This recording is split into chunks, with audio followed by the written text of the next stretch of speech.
Idiniklara ni Derek Ramsey na sa kabila ng mga kumakailang pagbabago sa kanyang buhay, kasama na ang kanyang paghiwalay sa kanyang estranged wife na si Ellen Adarna, siya ay payapa na at nakatuon ang pansin sa pagpapalakas para sa kanyang sarili at sa kanyang pamilya. Ibinukas ng aktor ang tungkol sa kanyang kumakailang mga pagsusumikap sa isang panayam kay Morley Alinyo na makikita sa YouTube channel ng uli noong Sabado, January 24, na bagay namang marami nakakapansin sa kakaibang Derek Ramsey sa harap ng kamera.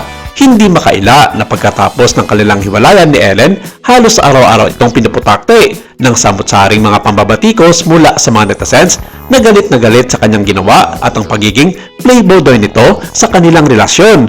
Pero sa kabila nito, patuloy na nananahimik ang kampo ni Derek Ramsey at itinuon ang kanyang oras sa pagpapaganda nito ng kanyang bahay, pagbibigay banding sa kanyang anak na si Lely na kumakailan lamang ay kanya itong dinala sa London, United Kingdom para makasama ang lolo nitong may dinadaing na sakit na kanser doon. Sabi niya, "I'm at peace, hindi na ako mukhang haggard. Bumalik na yung katawan ko at bumalik na yung focus ko to take care of myself again.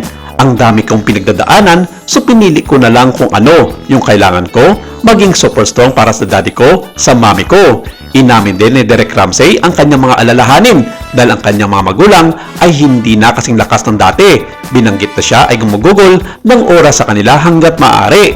Pagkatapos ay nagsalita si Ramsey tungkol sa kanyang pagbabalik sa showbiz sa pamamagitan ng The Kingdom series at iginigiit na hindi niya nakita ang kanyang sarili na nagbabalik pagkatapos ikasal kay Ellen Adarna. Sabi nga niya noon sa isa sa kanyang mga post, isinalang-alang niya at ang pagtanto na niya na sana hindi niya na lang pinakasalan si Ellen Adarna kung hahantong lamang sa ganitong insidente ang nangyaring relasyon nila ng 4 na taon.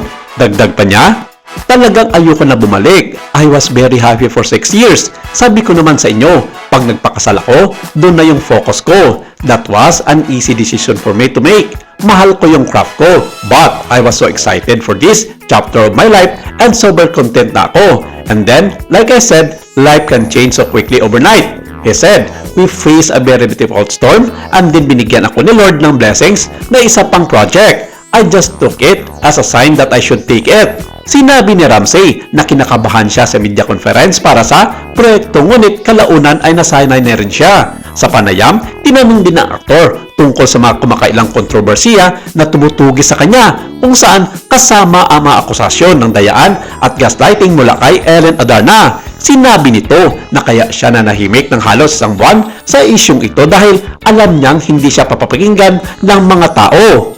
Ayon kay Derek Ramsey, kung alam ng dosana ng mga tao ang totoong ugali ng kanyang asawa, ay baka magulat ang mga ito sa kanyang sasabihin noon pa man. Inamin niya na kabaliktaran ito sa mga pananaw ng mga nakararami sa kanya at inamin niyang si Ellen mismo ang nangangabit at hindi siya. Alam niya ito since last year pa at ito ang dahilan kaya umalis siya sa kanyang bahay para maibsan ang sakit na kanyang dinaramdam sa kanyang asawang si Ellen Adarna. Ayon pa kay Derek Ramsey, alam ng mga taong nakapaligid sa kanyang pamilya kung anong merong klaseng pagkatao ang kanyang asawa at sa kasalukuyan, immature daw ito pagdating sa pag-ibig. Ito rin daw ang dahilan kung bakit napagtanto niyang hindi rin nagiging successful ang relasyon ng kanyang asawa sa mga dating nakasama nito sa kanyang buhay dahil hindi ito napiperme sa iisang lalaki lamang. Nakumpirma ang paghiwalay ni na Ellen at Derek noong Nobyembre kung saan ipinakita ng aktres ang mga resibo ng kanyang mga aligasyon ng pandaraya laban sa una.